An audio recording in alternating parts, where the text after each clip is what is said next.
Well, welcome everybody. It's 7 o'clock. It's a Monday, and that means it's another Royal College of Surgeons of Edinburgh coronavirus COVID-19 webinar. And tonight, we're very, very pleased to be addressing the issue of SAS surgeons and their place in the NHS. And we'll come on to that in just a little while. And before I introduce our fantastic panel, I just want to say a few words about the college. I'm going to say nothing about exams or training because we have the top dogs of assessment in John McGregor and training in Gareth Griffiths to talk later anyway. But the college is open virtually, as we are doing at the moment, for education and our series of webinars. I think this is nearly one of the 50th COVID-19 webinars we've run this in this period of time, and it's been fantastic. We've had about 30,000 registrants during that time, and I think we've got nearly 300 registered for tonight. So that's been a great success. There are other webinars as well, so please go on the website to see what is available, because you're all very welcome to join any of these webinars, which are free and access to you as members and fellows. So the hotel, 10 Hill Place, that many of you will have stayed in, is open again for business. It opened nearly a month ago, and I have been there, I can tell you, and it's absolutely beautiful. It's completely refurbished. All the rooms are refurbished, and the deals that are being offered at the moment to get the restart going are absolutely phenomenal. So look on the website of 10 Hill Place and see what offers there are, and come and stay at your hotel. And the museum as well is open for business, and although it was slow at the beginning, in the middle of July, it's now increasing numbers, and certainly well over 100 visiting each day now. And there is a new exhibition, so please come along to the museum and enjoy that. We think that the college itself will open probably in October for some of the college staff to come back to work, but the vast majority will be continuing to work in a blended way from home, and perhaps a little bit at the college. In terms of diploma ceremonies, which I know many of you are desperate to come and attend because we've cancelled since April, I'm afraid to say the October one, which we'd hoped to start, we just cannot accommodate, because at the moment, with the small outbreaks in places like Aberdeen, it is unlikely that we're going to be in a position to have permission to hold a gathering of over 50 people in October.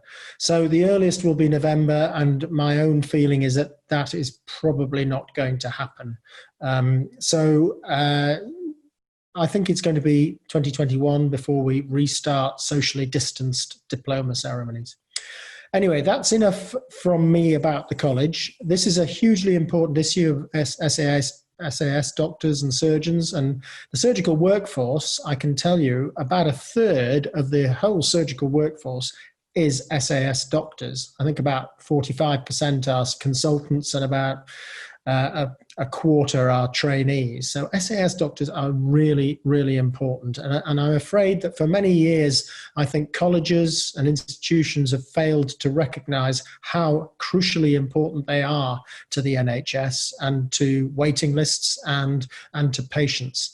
And we are looking to try and raise the profile and try and make it an easier process for SAS doctors to get career progression and to get what they want out of their what should be a very fulfilling role within the NHS. And so today is about exploring what the problems are, and there are problems, and what the potential solutions are. And so we have 4 fabulous individuals who are going to talk to you at first. We have Victoria Dobie, who's a trauma and orthopaedic surgeon from the Borders, and she is our chair of the Edinburgh College's SAS committee and a member of our council. We have Jayadeep, who is a consultant trauma and orthopaedic surgeon in an old alma mater of mine, Cumberland Infirmary, Carlisle.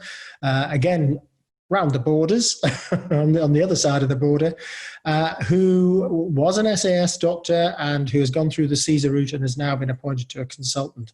And so he's got huge insights to share with all of you.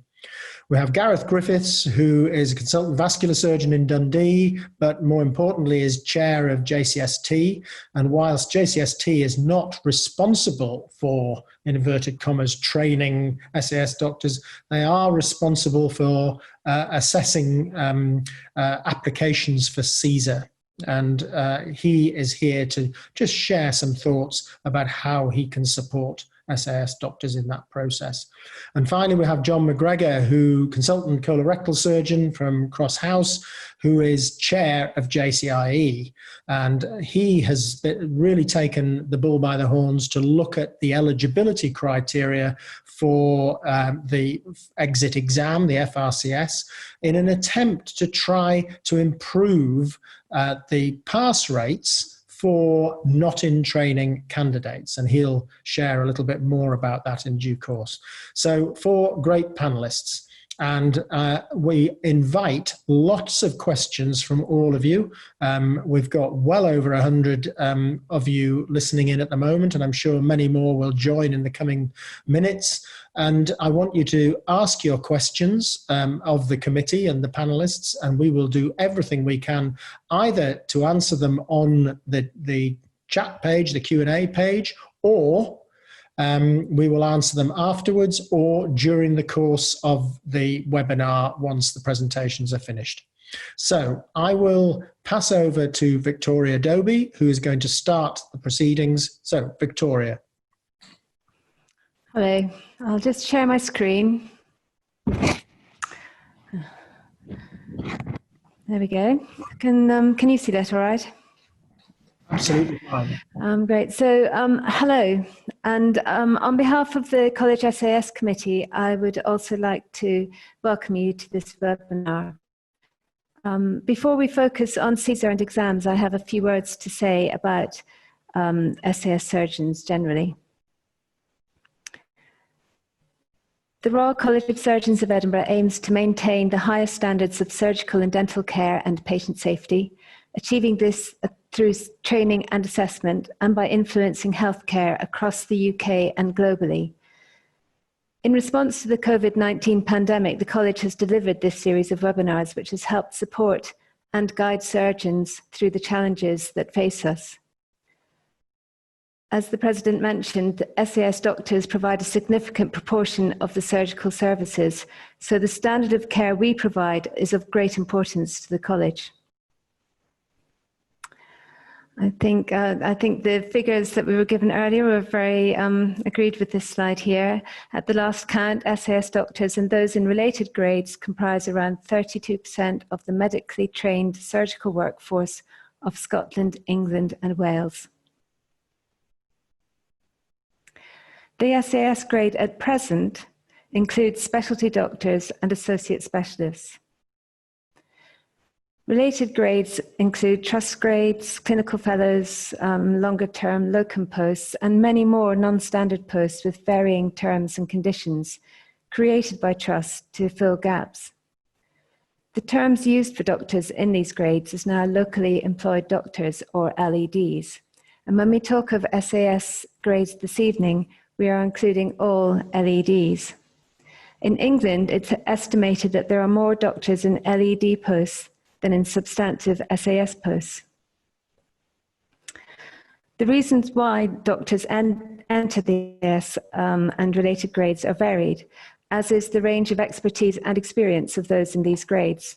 But these are the 2 principal reasons. A recent BMA survey showed that the proportion of SAS grades that are international graduates and women is higher than in the medical workforce generally. It's mostly surgeons in this second group who wish to undertake CESR, but doctors in either group may choose to go in this direction. So how many of us do actually want to achieve CESR? Well, we know that around 15% of SAS grades already have specialist registration.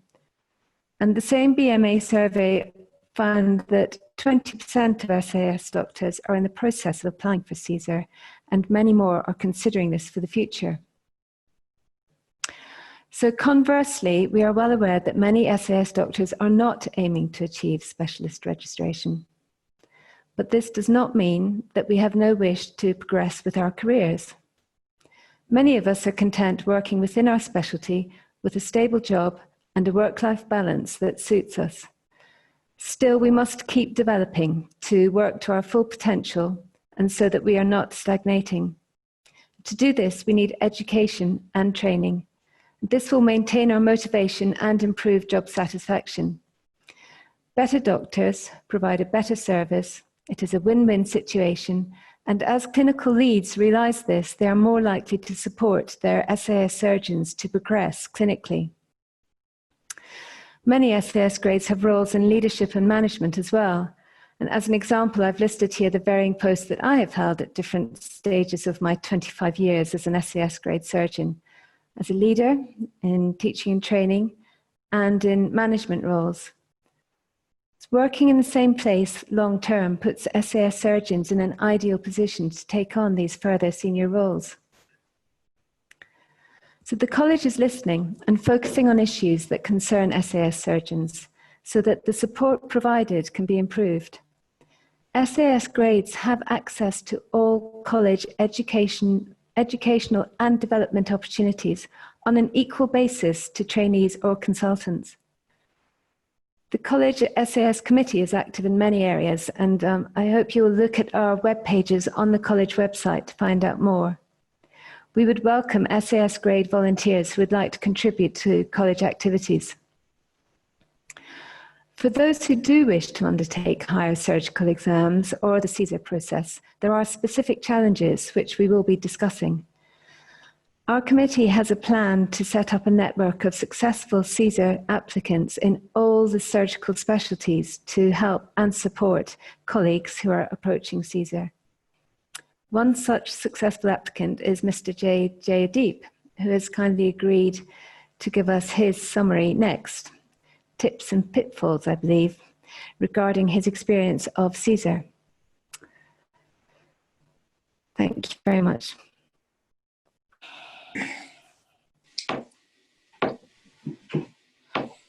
Ryan, are you okay to? Thank you very much, Victoria. That was a great introduction. And Jayadeep, I think we'll just go straight into your talk because that was beautifully led and the link was there. So let's just hear what your experience has been and what your journey's been like. Thank you, Jayadeep. Thanks so much. Next slide, please. I started this process in May 2016 after I finished my FRCS Trauma and Orthopaedics. And it took me about 3 years to collect all the evidence, and I gained my CESR in June 2019. Next slide, please. Now, next. Now, any task, what I would really suggest is like CESR, for example, because it seems insurmountable. You divide it into why you want to do it, how you're going to do about it, and what all you need to do. Next slide, please. It's quite easy in a way because most of the information, what I followed was the information which was on the GMC CESR information link. Basically, this probably would be my topmost tip. All I did was the evidence what GMC required of a candidate was on this particular link, and I tried to replicate the evidence according to what GMC wanted. And each specialty, for example, most of the surgical specialties and medical specialties have the CESR requirement. So the second link on this page is where you go to find out what link you need to follow.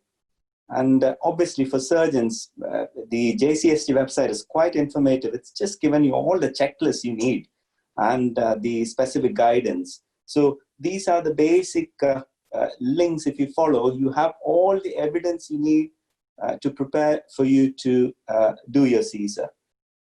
Next slide, please. Next slide, please. Next, please. Oh, sorry, that's it. So what evidence do I need? GMC wants you to present your evidence for example, in orthopedics, it's 6 years.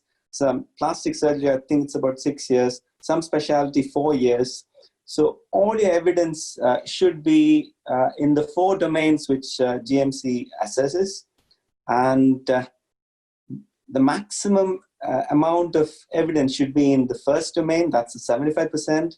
So simply speaking, for a surgical specialty like trauma and orthopedics, if you have the exit exam, example, the FRCS Trauma and Orthopaedics, most of your knowledge evidence is there, and the rest of the evidence, what you need to populate is on the website. And it's more or less similar with all specialties. It's like a prescription you need to follow. Next slide, please. This is just another slide which tells you what the domains are. So mind you, your evidence is, most of the evidence is in domain 1, 75%. So that's your exam, your logbook, and the various PVAs and CBDs and everything which the website tells you to collect. The rest of the evidence is very minimal. 25% you can collect it over the 6 years you prepare for your CESR. Next slide, please. Pitfalls. Now, what I understand from talking to a lot of people and going to a couple of GMC seminars, most of the times how people do not succeed getting through to CESR is because it's either of these points I've made. You really need to invest a lot of time to study the process, and you plan. You give yourself at least 2 to 3 years after you finish your exit exam, for example, FRCS Trauma and Orthopaedics in my case.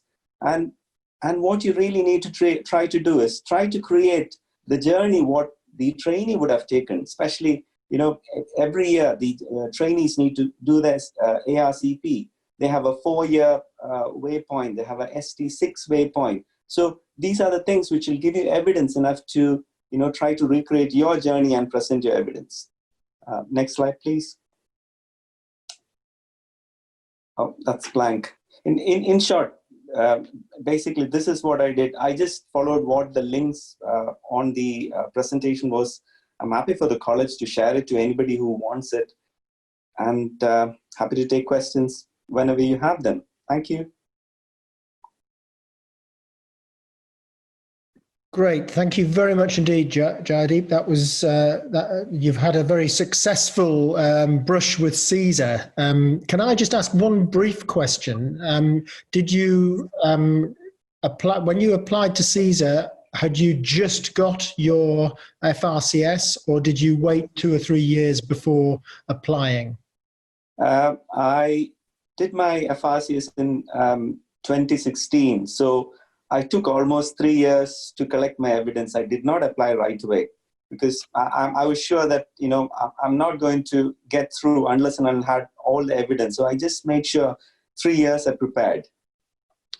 Thank you for that. I'm sure that there'll be lots of questions. And by the way, please, all of you, there's well over 150 on the call now. Please ask your questions. I'm sure there'll be more after listening to Gareth and John.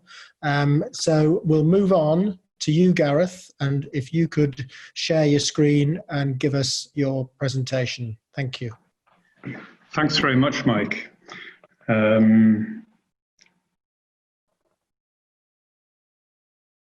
Right, so what I thought I'd do is explain where JCST sits in all of this.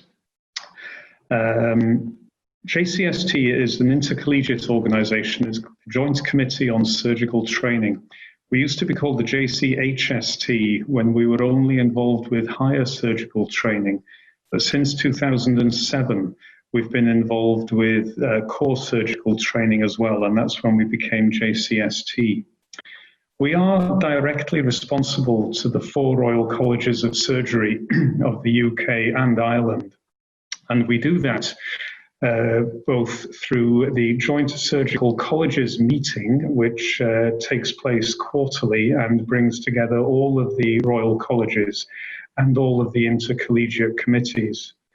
And we also carry out our responsibilities with input through something called the Planning and Review Group, which is the arm of the Joint Surgical Colleges meeting, which takes the policies from the Joint Surgical Colleges and operationalizes them into the actual ways that they can be delivered. JCST sits alongside the Joint Committee for Intercollegiate Examinations, which you'll hear about from John shortly, and that looks after the Intercollegiate Specialty Board exam, amongst other exams, also known as the FRCS, and the Intercollegiate Committee for Basic Surgical Examinations, which helps to look after the MRCS. JCST itself has a number of subcommittees, the most prominent of which are the SACs, the Specialty Advisory Committees. We have 10 of these, one for each specialty, and one for core surgical training. We have the ISCP Management Committee, along with its data group, which look after various aspects of the ISCP. We have a quality assurance group through which we carry out our quality-related responsibilities. We also have a selection group, which looks after national selection for trainees. And we also set up ad hoc groups as required, usually limited lifespan, to look at specific issues.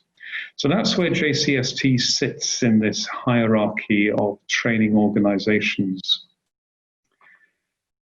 And so what are our roles? Well, if you look at our terms of reference, which are on the website, these are to work on behalf of all 4 Royal Colleges on all matters related to training. And essentially what we do is that we propose the requirements for training and we advise. We don't set the standards because it's the GMC that sets the standards. And we don't deliver training. It's the statutory education bodies, Health Education England, NHS Education Scotland, and the equivalent bodies for Wales and Northern Ireland that actually deliver training, alongside the local education providers, which are the hospital trusts and health boards, which provide service and training. So we propose the requirements and we are advisory. And so we advise the GMC on what should be in the curriculum. We advise the colleges on various aspects in relation to training. And all of that work can be divided into the other bullet points that you can see on that screen, the bulk of which relates to what we do for trainee services. We have a role in national selection, the curriculum, quality, and I'll come on to our role in CESR shortly. In terms of trainee services, there are over about 650 specialty trainees every year, and this includes not only those appointed at ST3 level, but also those appointed as run-through trainees at ST1. And they all have to enroll once they are given a national training number. There's a similar number of core surgical trainees who are not committed to any particular specialty yet within surgery. And these are not required to actually enroll, but they do have to register with the ISCP. We provide externality to the ARCP, the annual review of competence progression that all trainees have to go through. And it's our liaison members that advise those panels on how closely the trainee is meeting the curriculum requirements. And then particularly at the end of training, the liaison member plays a pivotal role, as does JCST, in determining whether a trainee has met the curriculum requirements, and if so, recommending them to the GMC for certification. We have to deal with a load of out-of-program applications. There is paperwork around that certification process that I've just mentioned. And we have a help desk. which largely deals with the ISCP, but also with all other trainee-related questions that individual trainees and deaneries may have through both email and telephone calls. And we also provide support to all of the various committees that the JCST has. In terms of national selection, we have considerable input into the surgery-specific aspects of the person specifications, into the design of the actual selection process, and a lot of work is going on around that at the moment because of COVID, and also in training the interviewers. Many of you may be aware that the GMC has recently changed the standards that all postgraduate medical curricula have to meet, and has also introduced a generic professional capabilities framework which all trainees have to meet. And this has resulted in the need to rewrite all of our curricula. This has been a huge task that has taken a number of years to complete, and we are almost there now, just waiting for that very final nod from the GMC. But we've had to incorporate the generic professional capabilities framework into a new curriculum that is outcome-based, based on the actual ability to carry out those aspects of a job that a consultant is required to do. Things like doing an outpatient clinic, doing an operating list. And that's how we've had to rewrite the curriculum very differently from how it has been in the past. We've had to introduce a new multiple consultant report in order to meet this requirement for an outcomes-based curriculum, such that we can actually assess the outcomes that we're describing. And this has had implications for CESR. And we recognize that this will change the way that CESR applicants have to complete their application. It's not live yet, and so it hasn't come in yet, but it will be coming in within the next year.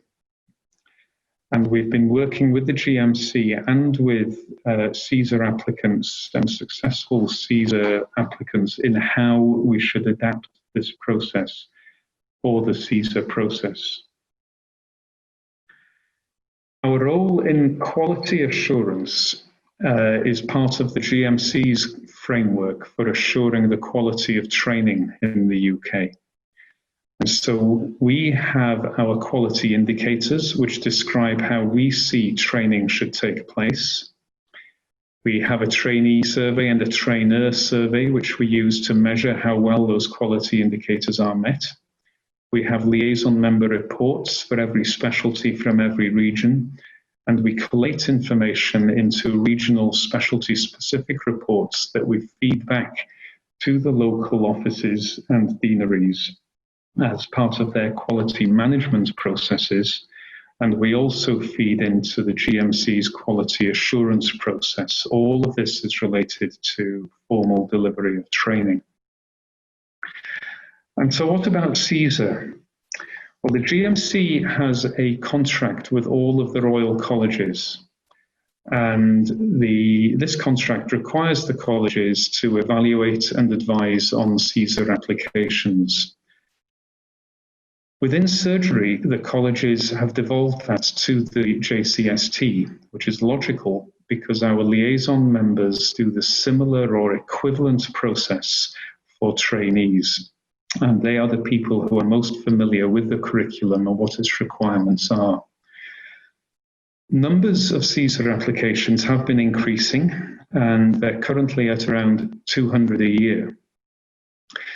And those of you who have either completed them or are completing them know how onerous a task this is, not only for the people completing the application, but also for those assessing it.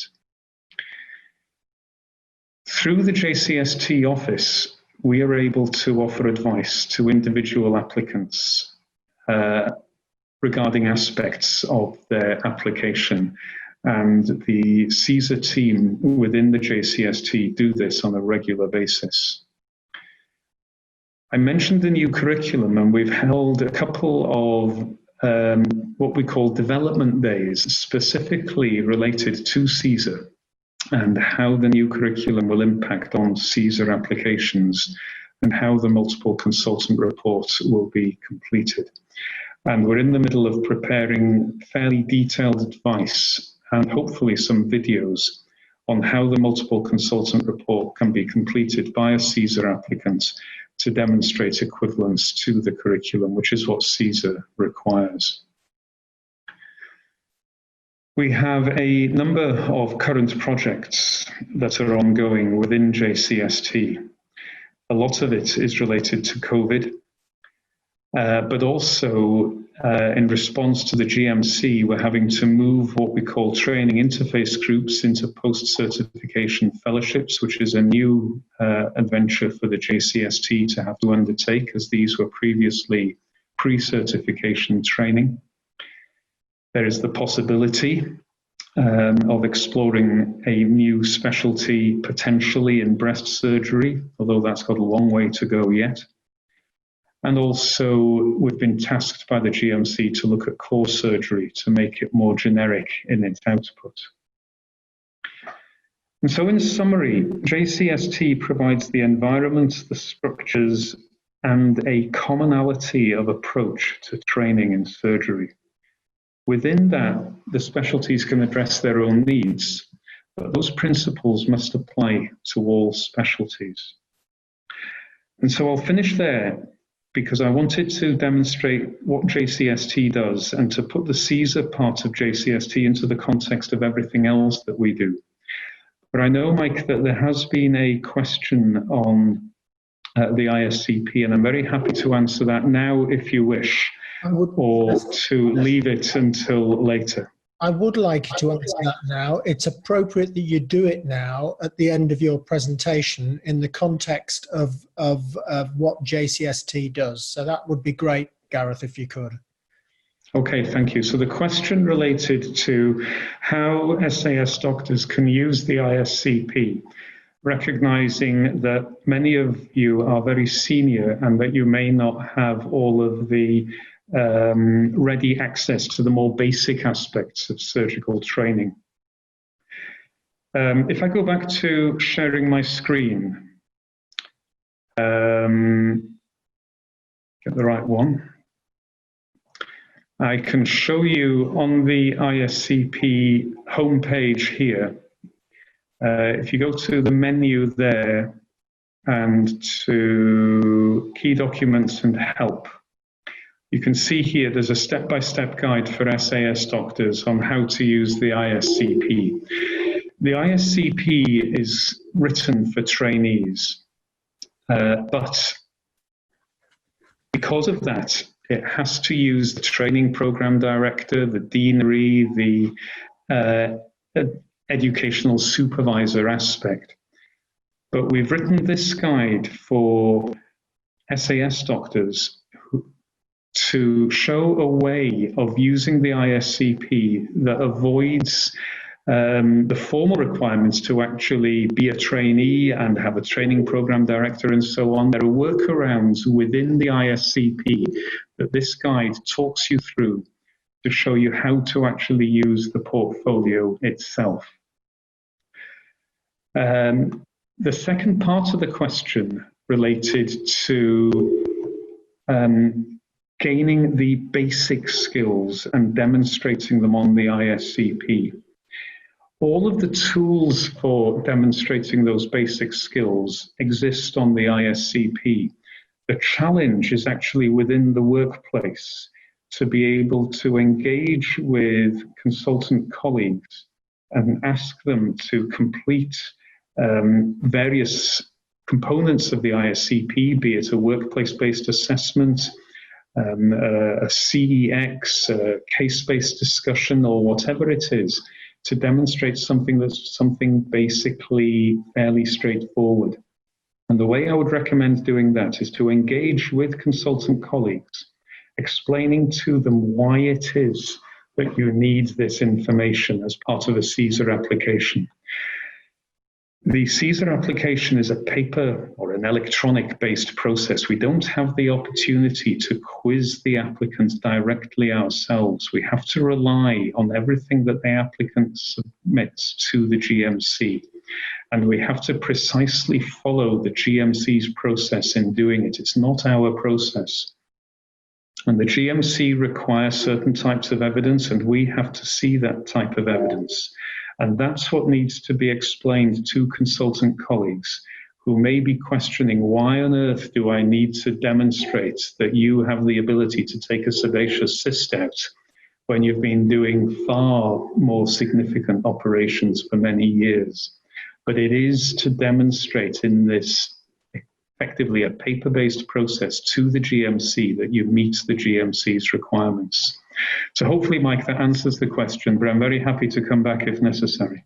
That's very helpful. I think there's many questions around the CESR application and what we can do as intercollegiately or as colleges to actually help people understand exactly what you have just said, which is actually educating the consultant about how they have got to answer those questions and provide that information for the candidate. But we'll come back to that. Let's move on to John, who's going to talk about the exam, because that's a part of this CESR application route. John. Okay, Mike, thank you and good evening to everyone.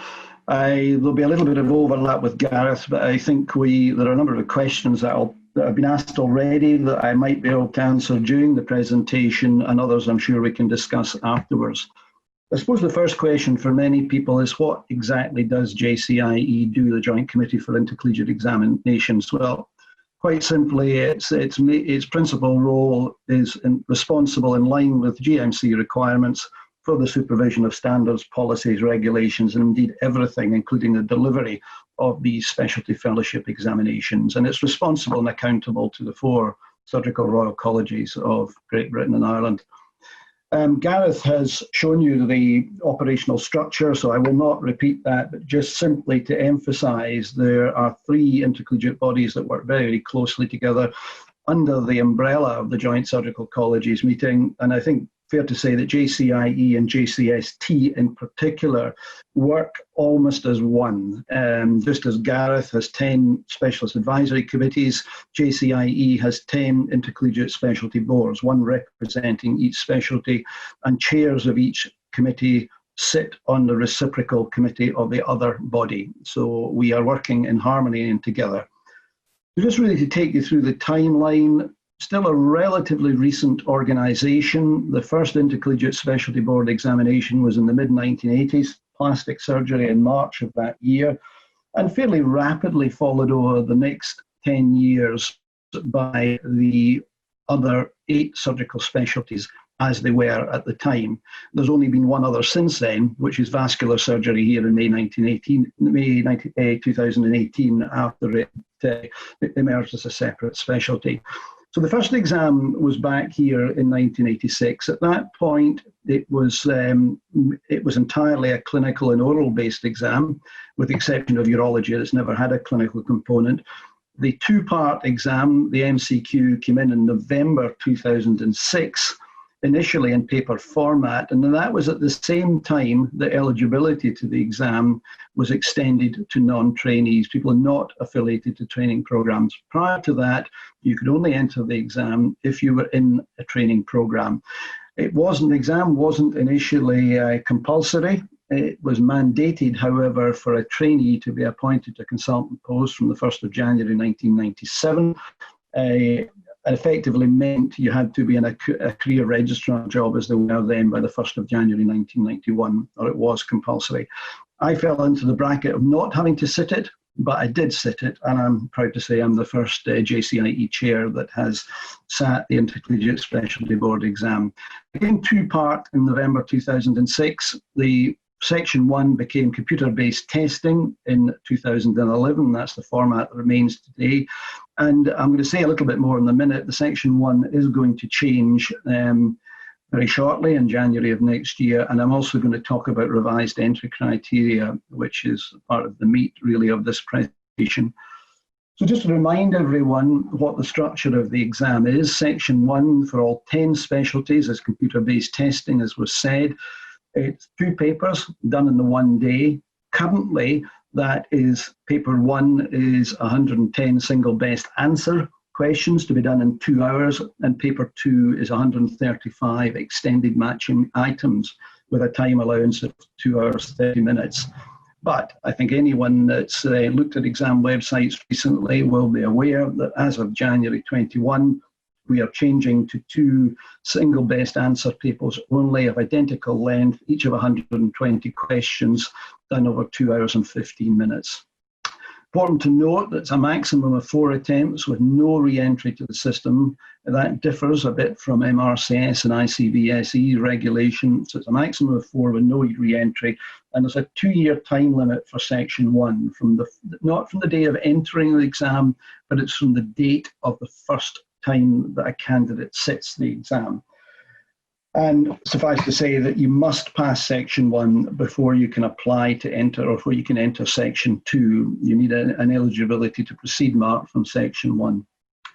Section 2, scenario-based oral exams, oral sections for all specialties, and with the exception of urology, there are clinical components to Section 2. Exactly the same as Section 1, maximum of 4 attempts with no re-entry. And no specific time limit for Section 2, but overall it's 7 years to complete the entire examination process, with pro rata extensions for less than full-time training and similar issues. Fair to say that the clock has stopped at the moment for anyone that's in the system. We stopped the clock when the colleges sent out the joint statement in March this year, indicating that all examination and educational activity would be on hold on account of the pandemic. So the clock is currently on hold. The standard that we work to is the knowledge and clinical skills commensurate with a day 1 consultant in the generality of the specialty in the UK and Ireland, and that applies across all exams. Gareth has shown you one of these documents, Excellence by Design. All intercollegiate specialty board exams are regulated by the General Medical Council. We cannot make any changes to the exam without them being approved by the GMC. They are mapped to the curricula, and I know there have been a number of questions about other ways of perhaps demonstrating knowledge for CESR, and I think we'll come to that in discussion, but the GMC only recognise intercollegiate specialty board exams as being the test of knowledge related to a curriculum in any particular specialty in the UK and Ireland. So what about results? Now, again, I'm not going to show you data that's not in the public domain. This is all there for everyone to look at on the JCIE website. We publish results by specialty, by region, by type of candidate, both individually within years and on a cumulative basis. So the next 2 tables follow the same format. This first one is the cumulative Section 1 results from 2009, candidates in training, candidates not in training. Now, you will see there are differences. The closest one to each other is oromaxillofacial surgery, but the rest, there is a significant difference, and we know that. And if you average that out, perhaps statistically not an appropriate thing to do, but it's 80% pass rate for trainees, 48% for those not in training. Move to Section 2, and obviously remember you cannot get to Section 2 until you've cleared the hurdle of Section 1, the same thing happens. You'll see again, the results is a differential between the 2, 84% versus 41%. What we know, however, we do psychometric analysis of every diet and indeed of all examiners, and what we do know in terms of performance across intercollegiate specialty board examinations, that the in-training status is the single best predictor of outcome or success in an intercollegiate specialty board exam, with a highly significant p-value. And furthermore, which is very reassuring to us because we collect a host of data, there's no differential impact of any protected characteristic between Section 1 and Section 2, i.e. between a computer and between facing an examiner. We collect and submit this data to the GMC on an annual basis. Now, I'm going to diverge just a little bit. I suspect the President's sniggering at the moment, wondering what I'm up to here. But you don't need to be interested in golf to know who this character is. Perhaps the world's most well-known sports star for a long time, and certainly the highest earning for a long time, and still in the top 10 in the world. Highly successful, but did he do it himself? Very talented, but of course he didn't. He had his educational supervisor. He had a man here called Butch Harmon, that you'll see in Sky Sports golf commentary now, who mentored the young Tiger Woods through his development. He also had his principal referee, Steve Williams, at one time even the highest paid sports person from New Zealand, simply caddying for Tiger Woods, pointing him in the right direction. He had his clinical supervisors, his putting coach, his long game coach, his fitness coach, and of course he'd done his workplace-based assessments throughout. So when it comes to the ultimate summative assessment of the majors, that's the Open Championship trophy there, the Tiger was groomed for success. Whereas this is Professor Griffin after we played him at golf a couple of weeks ago here in the bunker. Is it the individual or the support? Well, it's undoubtedly both. It's a partnership, but the support is essential. It doesn't matter how talented the individual is, they need to be mentored to get to that level. And to return to these documents that I had up earlier, Excellence by Design and its sister publication, Designing and Maintaining Postgraduate Assessment Programs. If you read there, all of these, a common theme comes through, and this is the GMC's view throughout, is look at the words, program of assessment. Assessments must be sequenced around critical progression points, blueprinted to the curriculum. Assessment has to have a positive educational impact. So these are themes that come out. And I think a lot of the time there's a bit of a confusion between what is a syllabus and what is a curriculum. A syllabus, as you read it on the JCIE website, is what you can expect to be asked about in an examination. The curriculum is the process of learning to get you to that competency level to be successful. So in terms of professional development, Gareth talked about the advisory role that JCST has for trainees, for the training and the experience they need to get through schools of surgeries, deaneries, employers, or whatever. But the resources are also there for SAS surgeons in places. It's perhaps just what is lacking is this the direction that JCST provides for trainees. It's perhaps just a little bit more haphazard. But on the other hand, there is some commonality. Gareth's already shown you that the Intercollegiate Surgical Curriculum Programme has sections for SAS doctors, and you don't need to be a trainee to register with ISCP. Yes, there'll be a training fee to do so, but so do the trainees have to do that. And the colleges are clearly there as an all-encompassing supportive organisations, really from medical students right through to retirement. But you might ask, what can we do? What's our role in JCIE? Well, I'm a great believer in an old adage I was told many, many years ago that assessment drives learning. Well, I think it works both ways. It is very much a partnership. And if we look at the current criteria for entry into an exam, i.e. what is the preparation level of a candidate entering into collegiate university board exams. A trainee, you are determined when you have reached a competency level at which you might expect to pass that exam. You need an RP outcome 1 at ST6, F5 in urology and max facts simply because of the slightly shorter training programs. And in Ireland, that's the equivalent CAPA status, which is competency assessment and performance appraisal. There are 3 structured references, all of whom must be on the UK or Ireland specialist registrar and have experience of the candidate's clinical abilities over the previous 2 years. But we do stipulate who the principal referee is. It has to be the candidate's training program director. So the candidate has no choice in that. It must be TPD. In contrast, candidates coming from out with a training program simply need the 3 structured references.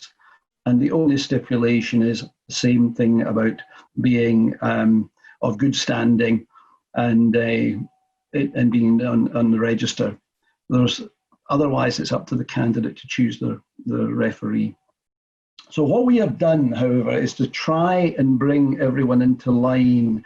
And I want to see this as helping people towards a means towards an end rather than trying to make this more difficult. That's not what we're trying to do. So these are the revised entry criteria that we're putting in place for candidates not in training. Well, the minimum of 6 years is there now, and that applies to trainees and non-trainees. We have stipulated a minimum of 4 years covering the breadth of a specialty. Well, a trainee cannot enter until they've completed ST6. They've been through that from ST3. They'll have done core training beforehand. It's harmonising it. Minimum of a year in the UK or Ireland, within which time they have to have been signed up to ISCP. The criteria will also include, or do also include, MRCS by examination. A trainee has done MRCS. By default, they need to do that to progress into ST3. We are looking for demonstration of competency progression, reference to ISCP, and participation in the regulatory requirements. That's appraisal in the UK and the equivalent in Ireland. I've just got out my head exactly what they call it.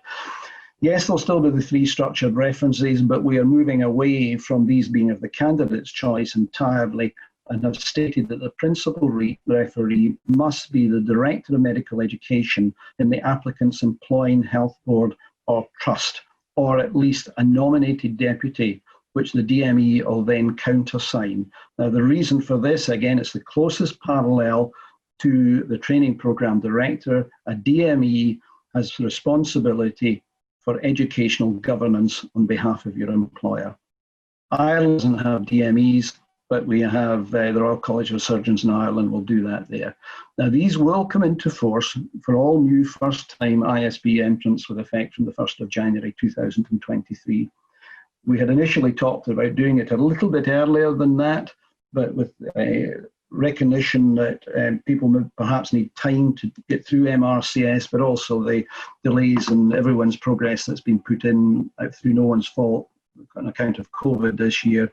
We have delayed the introduction of this the 1st of January 23. And if you think about it, what we're trying to do, as I say, is not to make it more difficult. I really want you to think, what is an exam all about? Well, many people might just simply see it as a hurdle. If it's a hurdle, you go over it and you land exactly back down at the level you were before. That's not really progress in a career sense. Instead, you need to look at it like this, that the process of preparation for the exam and passing the exam is taking Mario here to a platform at a higher level at which he stays and does not fall back down again. And the marker at the end, he's CCT or CESR.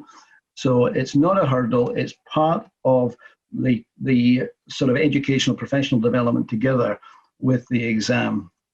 So my advice in terms of preparing for intercollegiate specialty board exams is, what can you do? Well, you need a supportive workplace. And I think we're all aware that that might vary and does vary from place to place. It needs to be a supportive learning environment. You need a mentor, just the case as Tiger had his coach in Butch Harmon and trainees that were assigned educational supervisor. You need a mentor and also learn from peers. And Jayadeep was talking about there how important that is. Specialty associations have resources. BAUSA, perhaps for urology, are perhaps the one I think are maybe best at the moment in terms of that. But the colleges, and I'm sure the president will say more about that, indeed Victoria has also already done so. One of the pleas that I would put is, though, please engage with your principal referee. It does disappoint me the number of candidates who specifically say to JCIE they do not want their principal referee made aware of their outcome in an examination or whatever. Now, by default, we do send it to the principal referee, but we have to respect candidate wishes. To me, a candidate not wanting the outcomes or the feedback to go to the principal referee is a bit like Tiger Woods' caddy, Steve Williams, being blindfolded and then Tiger saying to him, "Why was I hitting the ball left all day today?" Your principal referee is there to support you. And in preparation, well, the guidance is there. There are the JCIE guidance pages are there, ISCP is there, and reflect on all of that along with your clinical and operative experience with your principal referee. People will ask us about courses.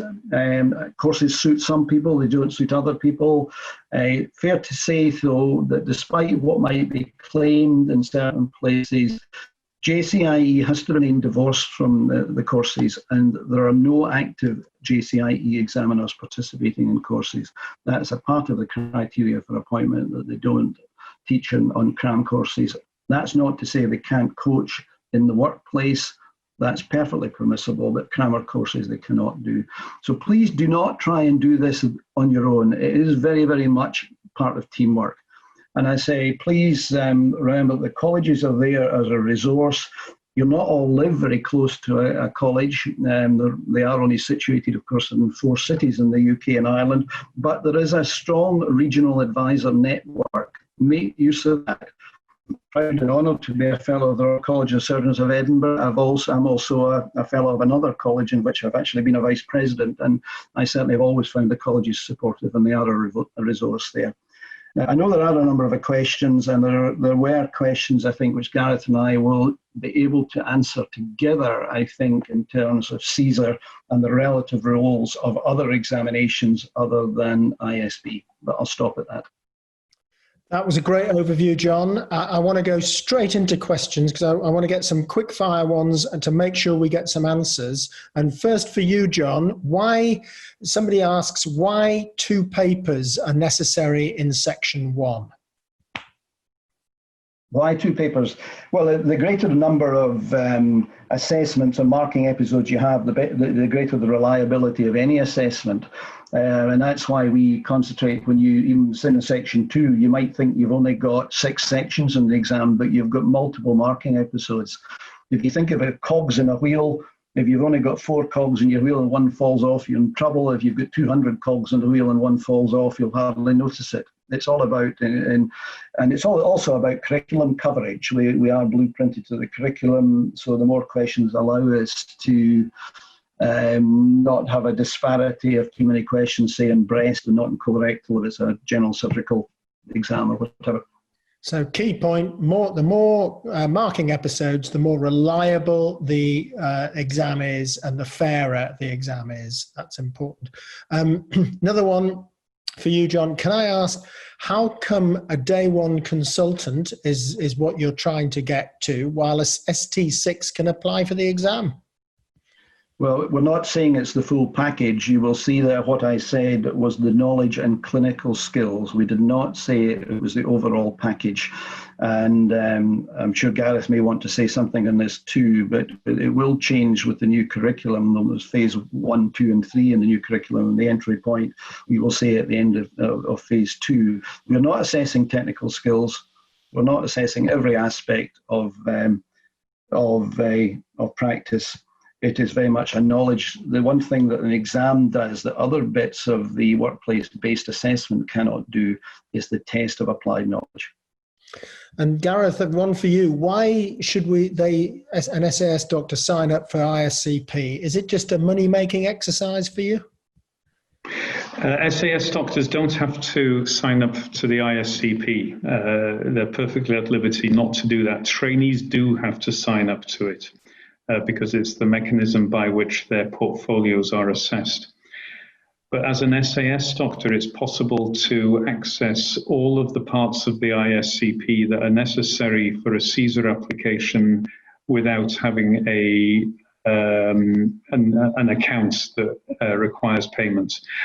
You have to use the PDF forms. You have to download them, you have to print them, then you have to scan them. It's not part of an electronic portfolio, but everything is actually there, and there is no requirement for SAS doctors to use the ISCP. Great, thanks. And very quickly, you do not need to have your medical director sign your form to apply for JCIE. It's just 3 structured references from people in consultants in good standing. So you don't need to do it. So just deal with that very quickly. There have been a few more. There's a question here that says, thank you for putting more structure in the application process. However, to engage the principal referee and other consultants in the process of progression monitoring, i.e.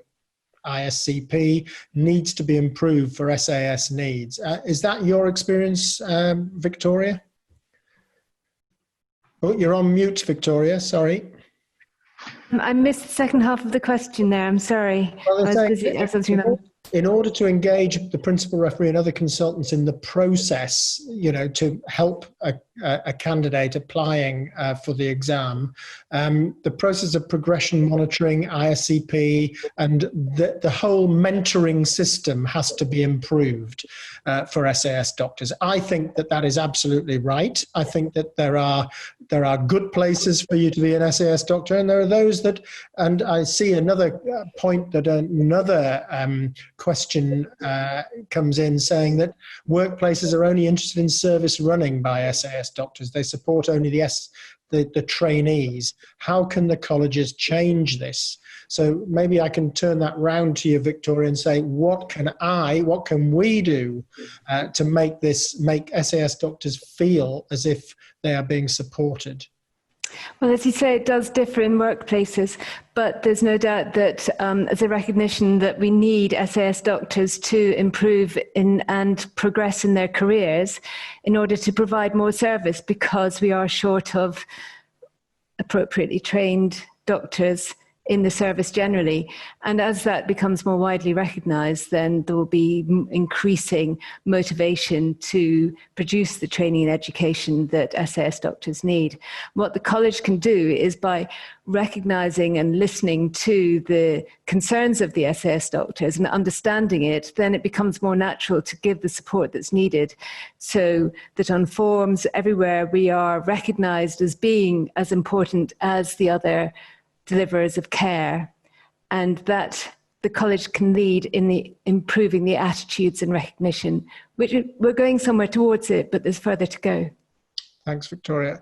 Why is the first author publication a prerequisite for CESR? Must the paper be PubMed indexed, Gareth? The requirement for CESR is to be able to demonstrate the curriculum requirements that are in the curriculum for research. And at the moment, they are very clearly laid out in the certification requirements that Jayadeep referred to earlier. Under the new curricula, which will be coming in certainly by August next year for trainees, possibly a little earlier for CESR, but we don't know yet, still discussing that with the GMC. There will be more flexibility in how research is demonstrated. And so specific requirements, such as the one you mentioned there, Mike, don't appear in the certification requirements under the new curriculum. Good. I hope that answers the question. Do you accept surgical logbooks from other countries as a part of an application for CESR, Gareth? Yes, all evidence is considered. The most weight is placed on evidence obtained within the last 6 years, because that's what's considered current. And part of the GMC's process is that all CESR applicants need to demonstrate current equivalence to the current completion of training graduate. So yes, we do accept operative logbooks from elsewhere, but if it's within the UK, I would really make the plea that you use the e-logbook, because of the way it formulates the consolidation sheets. It does it exactly how we need it for a CESR application. So within the UK, please use the e-logbook. Great. There's another comment as well from somebody calling in. It seems that the GPCs, the generic professional capability requirements, should make it easier for SAS doctors to fulfill requirements. But it is then the assessment and the ISCP process that he views is not adequate. Can this be changed or reformed to help them? So the ISCP aspect of this is exactly the same for trainees and for non-trainees. And we have modified the ISCP to incorporate the requirements to demonstrate the generic professional capabilities and indeed the capabilities in practice, which are things like doing an outpatient clinic, an operating list, and so on. Those changes aren't live yet, but they will be coming in, and that will make it easier to demonstrate that the generic capabilities in practice and the capabilities in practice have been met. But the reason they're not there yet is that they're not required yet. They're not part of the curricula yet, but they will be over the coming year. Thank you for that. Question for Mike, can I maybe answer a couple of questions I did say we would address, and they were related to examinations for CESR. I've got one up on screen at the moment. Is FRCS vital for CESR? Well, I think the first thing to say is there's no single way of getting to an FRCS. I don't need to tell you that. There's multiple ways of getting an FRCS. It's the exam that matters, that's looked at in a CESR. And as I think I tried to hint at, the only test of knowledge related to an approved ISCP curriculum recognised by the GMC is the Intercollegiate Specialty Board exam. That is the recognised exam. Now, I think part of the confusion was JCIE does look after another suite of exams called the Joint Surgical Colleges Fellowship exams. They are designed for the international market. The examination is to the same standard, but it is not regulated by the GMC. It's not mapped to a curriculum. So the bottom line is anyone going for CESR should preferentially sit an Intercollegiate Specialty Board exam. It is the only test of knowledge recognised by the GMC. It's not to say you have to have it, but it'll just be harder, and you will need to demonstrate another portfolio of evidence, which, whatever that is, will depend on which other test of knowledge has been taken to satisfy the GMC's requirements. Gareth may want to add to that. Thanks, John. There's just a couple of other areas I just want to cover because we're over time, but I think it's so important that we should do that. There's been a lot of questions saying, can we do more to support the CESR application process from a college basis? Can we run courses, webinars on how to address the CESR issue? Maybe I can just ask Jayadeep whether that would help, and then Gareth perhaps to talk about the future maybe and how JCST can help in this regard. Jayadeep. Yes, this is something which I had discussed with Victoria before. Victoria had some plans to address this at about 12 months ago. Victoria, do you want to speak about it, please? Yes, well, there are sort of a number of CESR sort of general support sort of opportunities out there for everybody through the SAS tutors and educational advisors already. So what we needed to work on was surgical specific CESR support modules. But what we've come down to at the moment is building up a network of people who've been successful who could provide some mentorship to colleagues. It's really, I think the JCST is, we may be able to provide something further through the JCST for a general webinar. Great. Gareth, and the solution, please. Well, I don't know about a solution, but we'll certainly do what we can to help. I mentioned that we have held a couple of these development days focusing specifically on SAS related issues in terms of CESR and the curriculum, and that we also provide advice to individual applicants. Well, a way that we are actively already looking at is how we can provide specific advice through webinars like this, where people could send in questions that we can then answer live that I'm sure would be of significance and relevance to other CESR applicants. And we're also looking at how we can develop our development days and how we can focus those and continue to hold those maybe on an annual basis, along with the webinars as well, to try and help a larger number of SAS doctors. Great, thanks for that. One other final thing was that the question that John and Victoria answered, but just to make it clear to Fuad and to any others who are wondering about it, if you have passed the JCIE exam or the MRCS exam, you cannot, unless you are on the specialist register, apply to be an examiner, but you can apply to be a question writer and be part of the whole JCIE and ICBSE process. You can do that if you have passed the exams. So please, as part of your development, do this, because it is a very rewarding post,